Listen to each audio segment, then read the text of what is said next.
Good afternoon, everybody. Welcome to our Tuesday expert takeover. I'm Victoria from Bloom, and we'll just wait for people to start joining in. So we have Sutcliffe89, Shauna, Jilly Pops, Natalie. Hi, Jilly Pops. Hi, Ian Sutcliffe, is that? Sarah Chapman, Louisa Poppy Murphy, Bloom Manchester West, Sarah Blondie, oh they're going so fast, Emily Hilton, hello, Sophie Soaps, hello, baby classes, Bloom, oh St Helens and Wigan, wow, these are going so fast I can't even read them. Hi Natalie, hi Bloom North Devon, hello Zoe, hello Sarah Wimp, Birdie on the corner plot and 4 others. Oh, there's so many. Mia Ben Fresh, I have just seen you join. Fantastic. So we'll just let everybody join us. Hello Kelly, hello Scylla, hello Sarah and baby Rose. Hi. Sarah waving. Hi Alison. Sarah Rebecca, another Sarah, lots of Sarahs. Amber Davis, Banana something and 5 others. Gina Patel, hi Gina, how are you? Good to see you. You've joined lots of lives and classes, which is great to see. Emma Evans, you okay? The girl on the Wirral. Steph. Lovely. So we're just getting more and more and more views. So how we're going to go today, we're going to be talking all about weaning, baby's first foods and food stages as well. So lots of you have already sent questions over on the Bloom Wellbeing group. So we have plenty of questions to ask. If anything's not covered, do pop it into the comments, or if you're unsure of anything, just pop your question into Hi Pretty Pixie into the comments and we'll get round to them. Okay, so today joining us we have Amy from Mia and Ben Fresh. So they are a baby food brand, and she'll tell you more about where you can find the food, but I know for sure that they have them in Sainsbury's. So now what I'm going to do is try and get Amy here on the screen. So bear with me 1 second. I'm going to go live. There we go. So fingers crossed, this should work and we should have Amy on the other side. It's waiting to connect. Do we have Amy here? Hi Amy. Hello. Thanks for joining us. Are you okay? No problem. I am good, thank you. Yes, how are you? I'm good, thank you. Yeah, thanks for doing this for us. We've had lots of people really interested in this and loads of questions as well, so I think it'll be really useful. Good. So shall we, I've not turned my notifications off on my phone, so I apologise if it starts beeping. Just had a beep there. So should we start with some questions, or do you want to start with some basics? Because for me, I've got 3 children. My youngest is 7, so it's completely gone in my memory, all the weaning days. And advice changes all the time, doesn't it? I was going to say, yeah, it does change a lot, so it's hard to keep up with. It is, so it's not something that I've been able to answer any questions, because I know that things change all the time, so it's good to have an expert telling us. So is it still 6 months, what the recommendation is for weaning, for beginning to wean babies? Yes, so the World Health Organization and UK recommendations are around 6 months, and no earlier than 17 weeks, so that's 4 months. Obviously, there's a lot of variability in terms of where babies are and how they develop, so it's very much a guide, and obviously when we see people in clinic, we go based on the individual situation. So we don't like to say 6 months on the dot steadfast, because every baby is different. But yes, that is the guidance. There are a few things to look out for, so you can kind of know when to start. So if your baby is, the fundamental thing is that they're sitting up and supporting themselves. Yeah. So you're not holding your baby when you're feeding them. They need to be able to support themselves to do that. But other signs are that they might be interested in your food, reaching for your food. If you're able to put a spoon in their mouth and they kind of accept that and don't sort of push it straight away, then that's a good sign as well. One sign that kind of sometimes gets a bit skewed is that they seem to be more hungry. That's not actually one that's recognised, because babies just naturally will need more milk feeds. Yeah. But those other signs are kind of what you want to be looking out for, so you know when to start. Okay. So what are the best sort of first foods? What are the first things that people should be trying, really? What's your advice? Yeah. So the advice we always give is to try and start with veggies, and particularly bitter veggies. And that's because babies have a natural inclination for sweet flavours, so they'll very easily accept those. It's the bitter flavours that they'll struggle with a little bit more. So it might be you have to try them a little bit more, and it might be a bit more of a slow process. But in doing it as the first kind of thing that they're introduced to, it's shown that helps them accept those flavours later down the road. So bitter vegetables will be things like broccoli, spinach, celery, cucumber, those sorts of things. And just, pureeing those and just a little taste on their lips and their tongue first thing, just very small amounts, and building that up. And then 1 or 2 weeks later, then kind of expanding things. And really then there's a lot of variety and a lot of different things they can be having. Right, okay. And is it right not to assume that on the first taste, aren't you meant to keep trying, don't you, rather than just assume that they don't like something? Is that right? Yeah. So it can take sort of 10 to 15 times of a new flavour for your baby to accept it. So exactly right. So don't be disheartened if, initially they're really quite reluctant and, turning their noses up. That's just part of the process, unfortunately. And certainly with those bitter flavours, you'll find sweeter vegetables, sweet potato, carrots, those sorts of things they'll love, and they'll just kind of scoff down usually. Whereas those bitter vegetables, you might need to introduce them in different ways. You can put them with different foods. It doesn't need to just be the same thing over and over again. So you can really explore, but just kind of reintroducing them alongside other foods they like as well, if you're worried that they're not eating much, that sort of thing, just to kind of get them more accustomed to that new flavour. Okay, great. Oh, excuse me. Right, I'm going to go through some of the many questions that we've got. So I'll do it in order, because I think that's fair. Ashley Keithlow Rutter says, my question is, how many meals and bottles should my 7-month-old be having a day? At the moment, he's having 2 meals, mashed, lumpy and finger foods, and 5 bottles. Is this too much or not enough?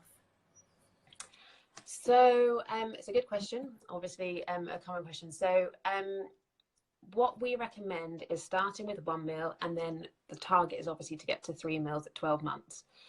In between that, so when you move to 2 meals and then to 3 meals, we don't prescribe, because again, every baby is different. So what you really want to do is, when you're starting with that first meal, and obviously, the first meal might be best to kind of introduce at lunchtime, so you've got the rest of the day to sort of see them, how they're getting on with it.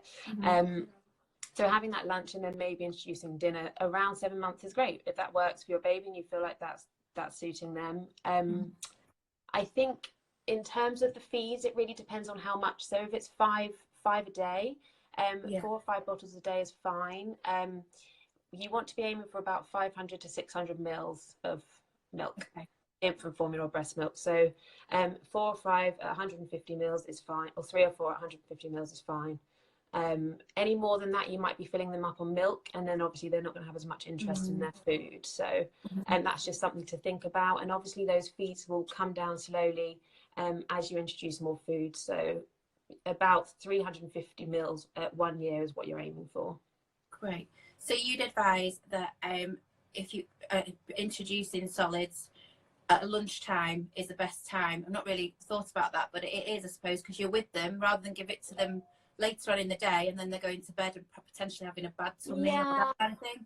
Yeah, I mean, it's a tough one, because obviously at the moment we're in a different circumstance where life's very different to our normal daily routine. But obviously if you're working, you might find using your dinner time as your first meal, it just works better.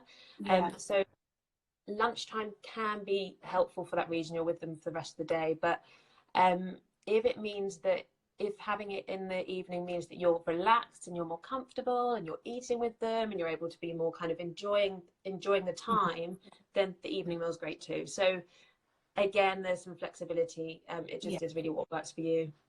Yeah, brilliant. Okay. So Amy Emerson says, what are the best, so you've covered this in a way, what are the best vegetables to start weaning with? And her key question is, how can you tell, and lots of people have asked this, how can you tell the difference between choking and gagging? That's a real concern for parents when they start, isn't it? It really does panic some people. Yeah, and understandably. So we covered the veggies a little bit. So in terms of choking and gagging, and obviously this is something that we always recommend going. There are lots of first aid courses and lots of online stuff as well that people can read. So I never proclaim to be an expert, because it's obviously a very, it can be a very serious situation. But what we can say is that babies have a really sensitive gag reflex. And it's actually further forward in their mouth. So when they're born, it's further forward to kind of as a protective mechanism, if you like. So it's not until they start to adjust eating that gag reflex moves back, and therefore they don't kind of gag and sputter as much when they're eating. Right. So so the first thing to say is it's very common for them to gag. How to tell the difference between gagging and choking? Really, the number one thing is that there wouldn't be any air getting through the airway if they are choking. So that means that they won't be making any noise. So the coughing and sputtering that you hear when they gag, that's a sign that, you know, there's air getting through, and so it's okay and you can leave them. If they're choking, there's no air getting through, and also obviously if it's really bad, they will turn blue, and there's no oxygen going around the body. So in that instance, obviously seek emergency help. But hopefully that doesn't happen very often. There are ways in which you can kind of stop that happening, or at least be careful for that to happen. So what I'd recommend is always being with them when they're feeding. You know, so never leave them alone. Be careful of hard food, so always be cooking food, certainly finger foods if you're giving them to those as first foods. Obvious things like whole nuts, seeds, those things that are choking hazards, you really just need to be cautious of. And I'm trying to think of anything else. I mean, I think obviously sitting them up when they're eating, so that reduces the risk. All those things can kind of make sure that the risk is very low of it happening. And another thing is, if you think they are gagging, don't kind of panic and stick your fingers in your mouth or whatever, in their mouth or whatever, because obviously that can push it back and therefore cause choking. So that itself might be, you know, more dangerous. Majority of the time, well, they do. My middle daughter seemed to gag a lot more than any of my other children. It used to panic me, but it can just be, and it doesn't really. It can be aged through, can't it? She always, even at 12 months, she was still doing the same sort of thing, and it is kind of just can be a natural thing for some babies, isn't it? That they just gag a little bit more.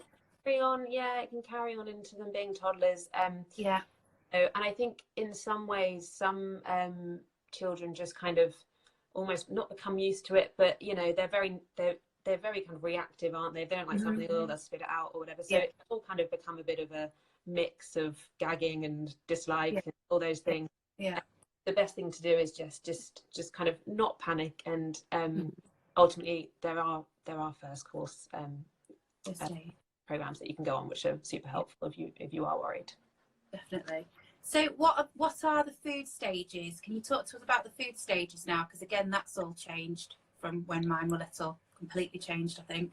Yeah, well, funnily enough, so when you hear about stages of weaning, and by that we're talking about kind of stages 1, 2, 3, and the texture modifications, it's not actually a recognised terminology. So really, when you're reading it on labels, it is indicative of what you might expect of the food, but we don't have kind of any rules that apply. So when I talk about the stages, I'm really just kind of talking in terms broadly of what the food might be like.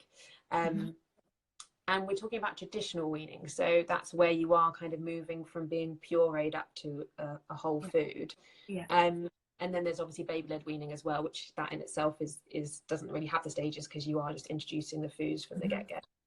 So in terms of the stages, you've got stage 1, which is obviously pureed food, so completely thin consistency, no lumps or anything like that.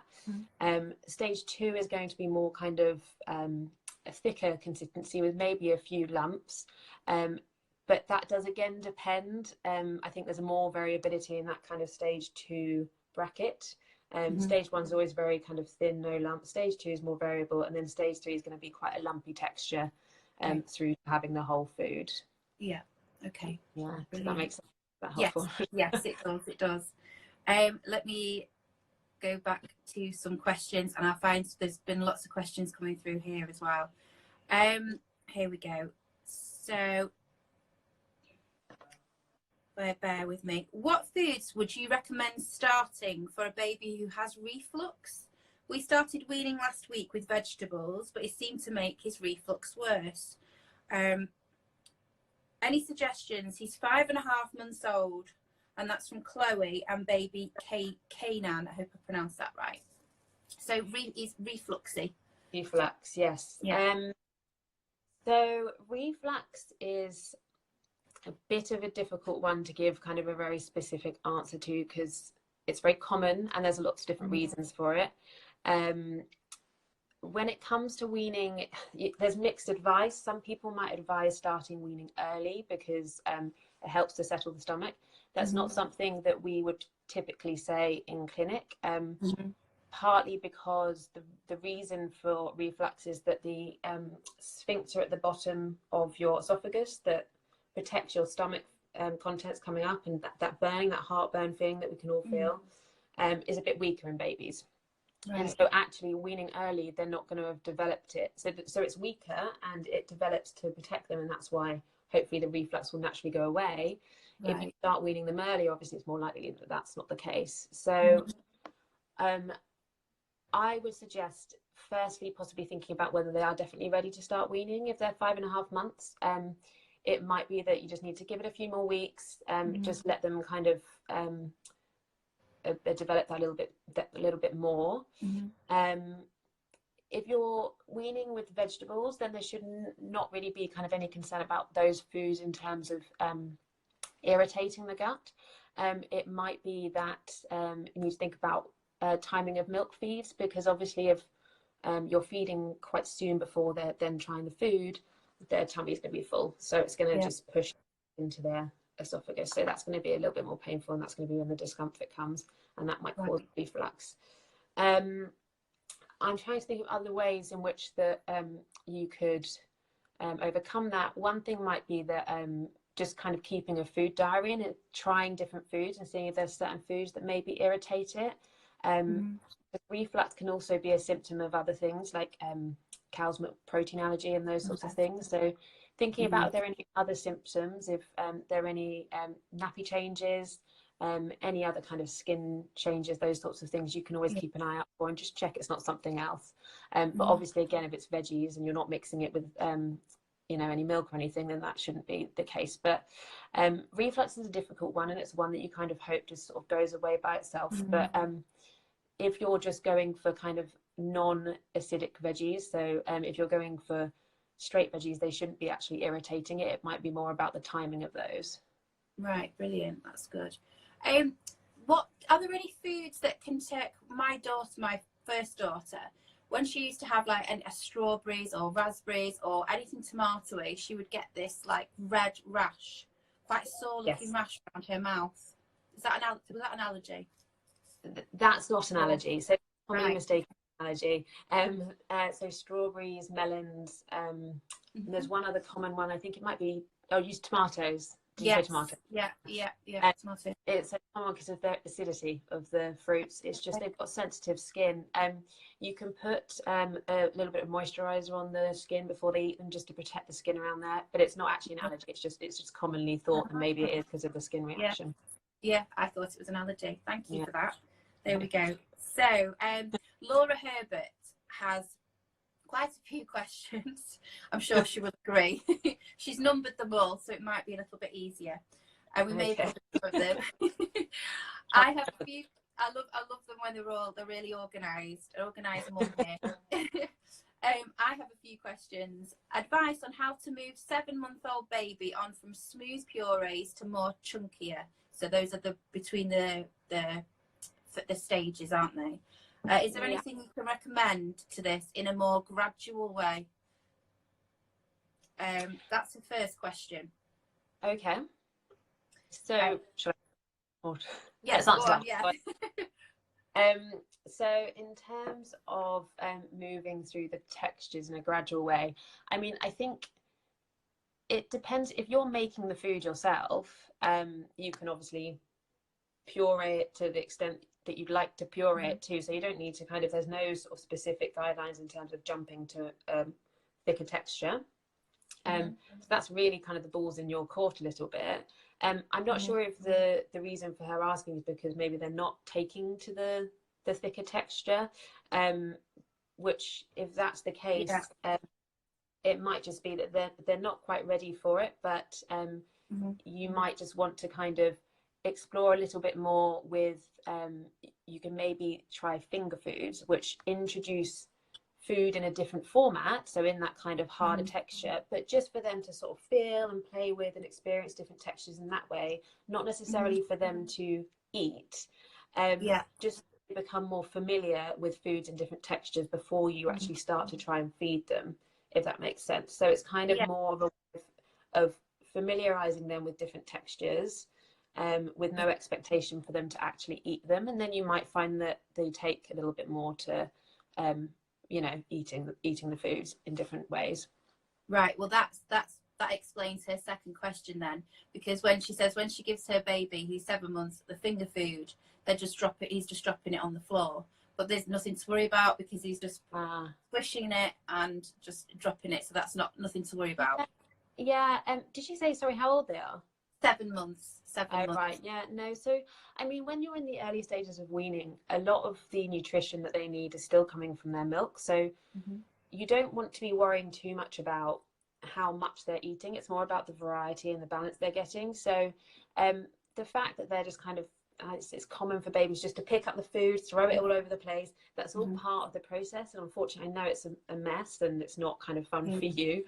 But for them, that's part of them sort of becoming comfortable with the new food, and if that means dropping it on the floor, unfortunately, that's part of the process. But it's a positive because it means they're enjoying and getting involved with the food experience. That's great. Okay. She says she's nervous with giving finger foods because of the choking issue. What do you advise to start with for first finger foods? And she'd also like to know the size it should be, how to cook it, etc. So in terms of size, we say sort of the size of a thumb, so big enough that they can grab it and there's a little bit of food coming out either side. So nothing smaller than that. So almost like a stick for them in their little hand.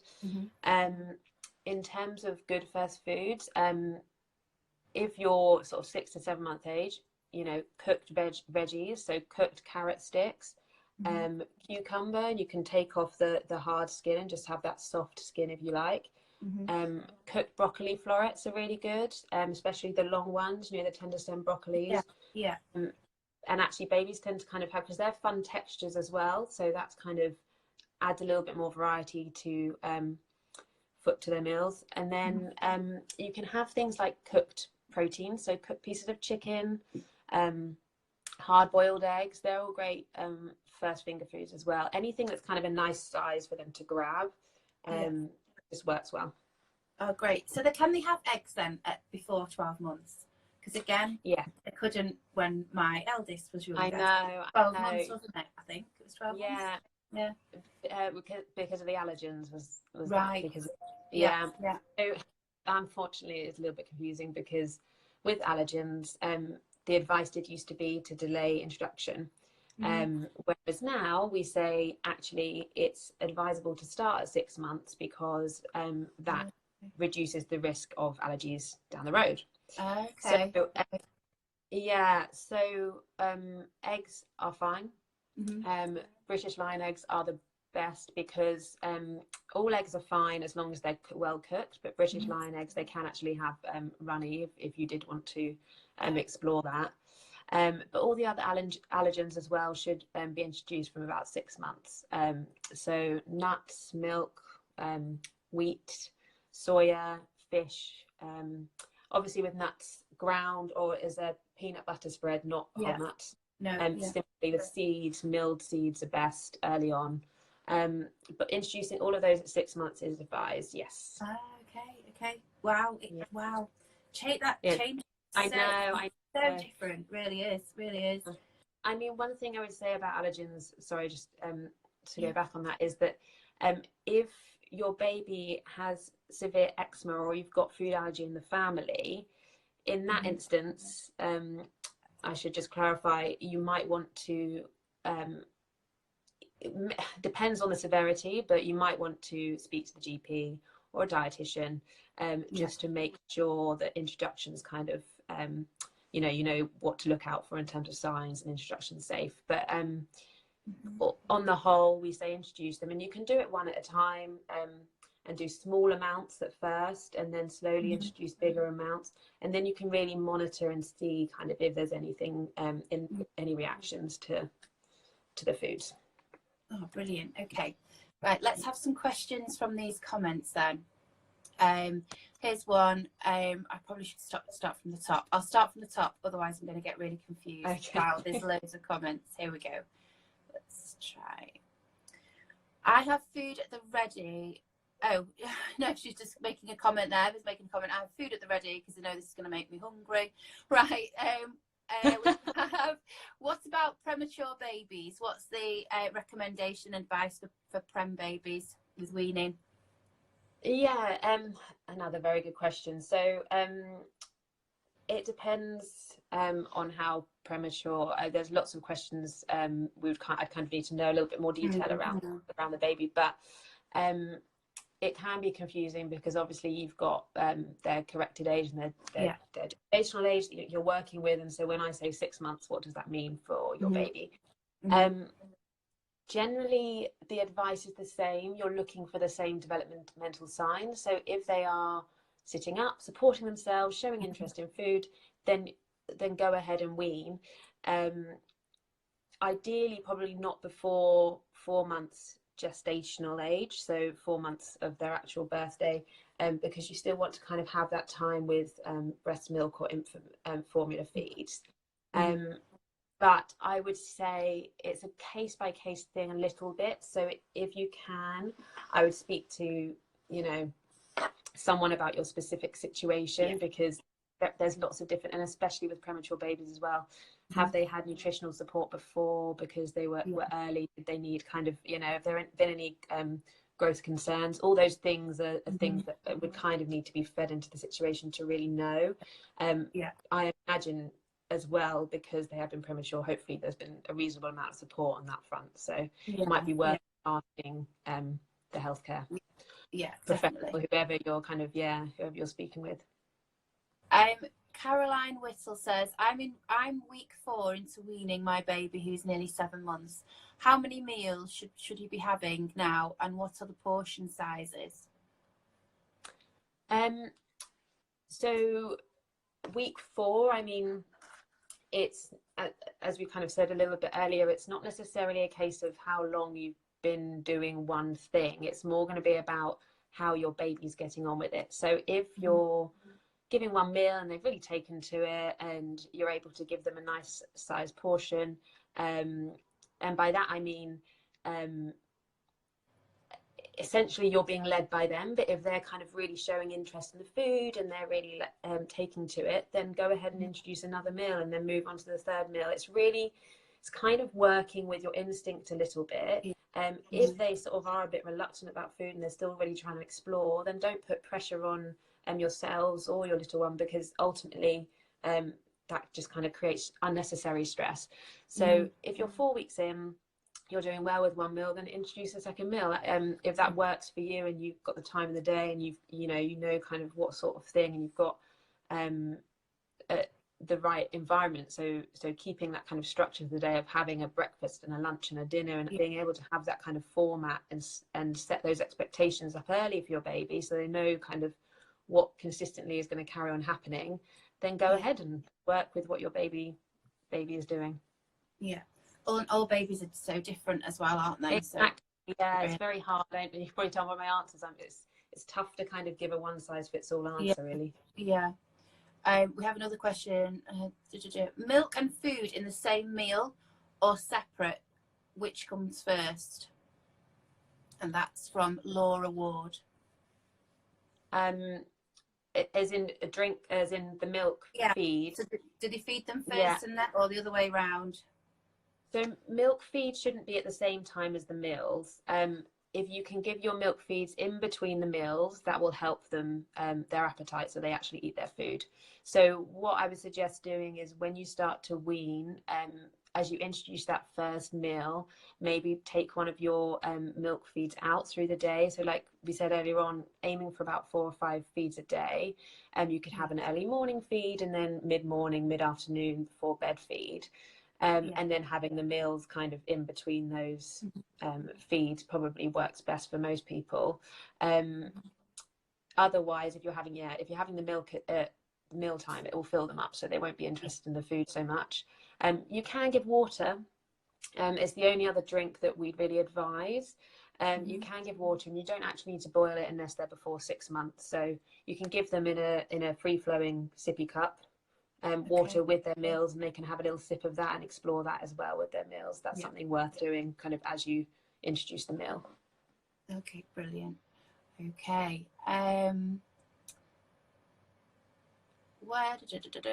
When is best? I think you've covered this. So Michelle Pritchard asked, when is best to introduce cereals? Is that from 6 months? Yeah. So once you've kind of done that initial sort of week or two of veggies and bit of veg, and you've explored that route, then yes, go ahead and introduce cereals. If you want to start with small amounts and just check there's no reaction, that can be a good idea.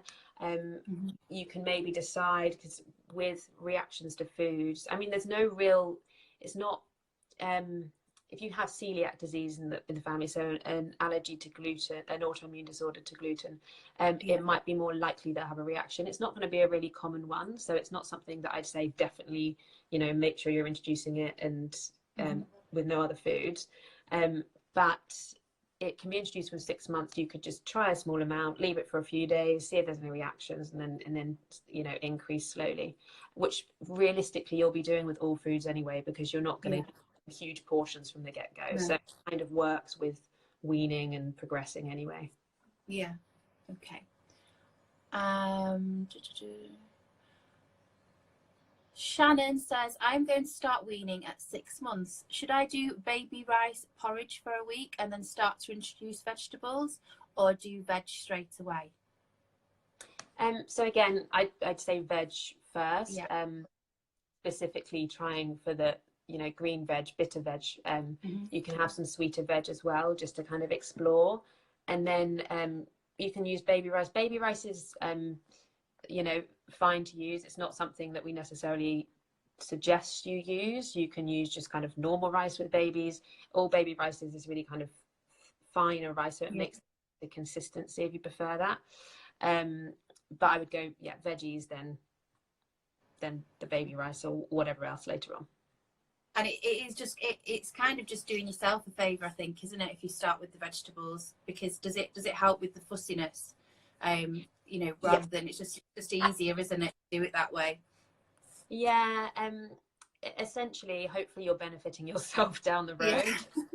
That's how you kind of think of it, because it means that hopefully they'll accept those veggies down the road. So there is evidence, that I'm not sort of just making out. There is research that suggests that that's the case. It's just like we said, it might just take a few times really to sort of getting them used to the tastes. And that's the point. It's meant to be kind of exploration, and it can be a bit of fun. You can see what they like, and you can keep a record helpful to you.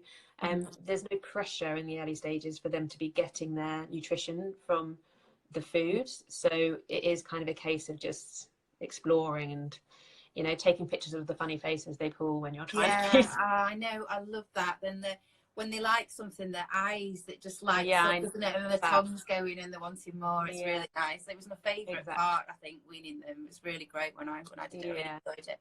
Claire Corbett says, when we started, Edie loved her food. We quickly got to 3 meals a day and she still drank just enough milk. Now at nearly 10 months, she wants to eat less and have more milk. Any ideas why? So she's less 10. interested in. Yeah, she's more she's 10 months and she's reverting a little bit back to her milk. Yeah. There's not really an answer other than she might just quite like milk. Mm-hmm. I know that sounds like a really silly thing to say, but ultimately it might be a case we just need to explore a little bit more with some different flavors, Yeah. and don't be shy to kind of introduce herbs and you know, the only things that we say don't put in cooking is salt and sugar. Yeah. Using herbs and even a little bit of spice you can explore, and it might kind of be fun for them as well. So it's probably be thinking about the variety in their diet. Yeah. And if they are a little bit hungrier, they might be more interested in milk again. So it will be thinking about making sure the timings of the feeds aren't interfering with their appetite at meal times. And then in terms of the meals, if they're only managing small amounts and you're worried about the, you know, how much energy they're getting from it, you can add cheese, you can add cream to foods just to really increase how much energy they're getting. So the calorie content of food without making them eat more. So if they are only managing small amounts, that's a good option as well. Yeah. So mix it up a little bit. And it has been a bit warmer, hasn't it? You know, that can sometimes have, you know, when it's a bit warmer, they might just want. Yeah, I mean, you know, in terms of their hydration, you know, kind of if maybe their wee's a little bit more concentrated, and if you know they're getting a little dry, they can get dry lips as well, just like we do when we're dehydrated. So that's a good point. You might be worthwhile kind of trying a little bit more fluids with their meals and things as well. Yeah, that's a good idea. Okay. And we've got people are thanking you for answering their questions. When would you? So another one, you've answered this really, I think, but when would you go from 1 meal to 2 to 3, and how long does this normally take? It's you're sort of, each baby's different, aren't they? And it's each baby is different. I think it's tough because you'll be speaking to all your friends and they'll all be doing something different. So you're going, oh, I'm worried I'm not doing it right. I think thinking kind of 1 meal to 7 or 8 months, then from around that time thinking about 2 meals with the aim of 3 meals, 9 months-ish, is probably a vague, I mean, I'm very careful not to, but it's probably a vague guide that is usually the trends that we see. If you get to that 9-10 months mark and you're worried because, you know, they're really not taking, if they're not up to 2-3 meals by then it might be worthwhile seeking a little bit more help, because it might just be a case of we need to look at the individual situation and work out why that might be the case. But you can track, I mean, as long as you're keeping an eye on weight, you know whether they're getting everything they need. That's a really important factor. So that can be reassuring as well, as long as they're tracking their centile. Yeah. And not all babies, I mean, of my 3 girls, my eldest and my youngest, they were great. They were almost like a textbook in terms of weaning. You know, they just accepted it straight away, really enjoying the food. But my second, like the mum.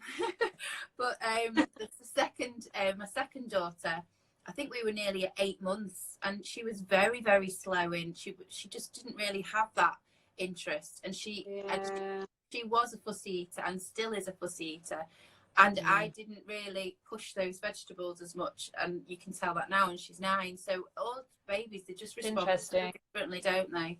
Yeah, it's interesting. And you know, I think as much as we try to kind of say this is what to expect, it's difficult because you just can't prescribe how your little one's going to be. So as you say, even within the same family, you can have so much variability. So I think it's just feeling, you know, don't put too much pressure on yourself. at the end of the day, you can only do so much, and so your job is really to make sure they've got the food and they've got the option of eating it. Yeah. And then beyond that, it's kind of just there's a lot of genetics and other factors involved that we can't really control. So unfortunately, it's a little bit of a trial and error in a lot of cases. Yeah, definitely. Right. Okay. I think we've gotten through. We'll do one last question. How quickly would a reaction to food happen? We'll leave that as our last question. So you can have immediate or delayed responses to foods, and so immediate response would be something called an IgE mediated response, and then otherwise it's the non-IgE mediated response. So immediate responses can happen within 30 minutes of eating the food, and delayed responses can be up to sort of 72 hours, 3 days later. So that's why sometimes we say when you're introducing allergens, leave it for a good 2-3 days before you increase the amount, because it could be that, you know, you see a rash come up 2 days later, and obviously sometimes it's impossible to think, oh, that's because they ate X, Y, and Z 2 days ago. But it's the immediate responses that we're very more cautious of, because that involves the immune system, and that's where they can be more severe. So that can be where you can lead to anaphylaxis, the word to say. So there's something to be a bit more cautious of. And the things you're looking out for are severe reflux, vomiting, poo changes, rashes, swollen lips, anything like that, any kind of change, and even mood changes, but it's the sudden onset. So if you see that kind of sudden change, that's where we probably know it's IgE mediated, and it's probably something you want to go to the doctor about. Right, brilliant, thank you. Thank you, it's been fantastic. Can you tell us more about Mia and Ben and where we can find you, and a little bit about that before we go? Yeah, so I actually, because I've worked with Mia and Ben for sort of the last 3 years or so, on the side of being a dietitian. So Mia and Ben are a baby food company, a children's nutrition company, and I work with them on their product development and their nutrition content. And they can be found in Sainsbury's, like you said earlier on, and also in Ocado and Duns in Ireland, and Able and Cole. And essentially what it is what their product is baby food pouch, but it's chilled. So the way it's processed is it's through pressure rather than through heat, which means it preserves the vitamins in the food. So when you go to the ambient aisle, and there's lots of foods down there, they've all been sterilized or pasteurized, which means that the vitamins have been damaged in the process. Whereas if it's through pressure, which is the kind of unique way that they produce their baby food, that preserves the nutrients better. Wow, that's really good. I didn't even know that they could do that. That's fantastic. So it's really, that's good. So you know, and obviously it's a great company. I've always enjoyed working with them, but you know, we've got other things in the pipeline, so that's exciting too. Oh, brilliant. Well, thank you so much for joining us, and thanks for helping answer all those questions from our mums and them. No worries, my pleasure. And if anyone wants to follow adult related content, they can find me at Powderham Nutrigram.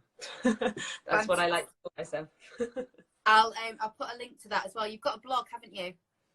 I kind of support other people's blogs as well, but my adult content I put on the other one, and then all my children's stuff goes to Mia and Ben. So right, fantastic. I'll pop the links on so everybody can have a look. Thank you so much. Lovely. Thank you very much. Thank you. Bye. Bye bye.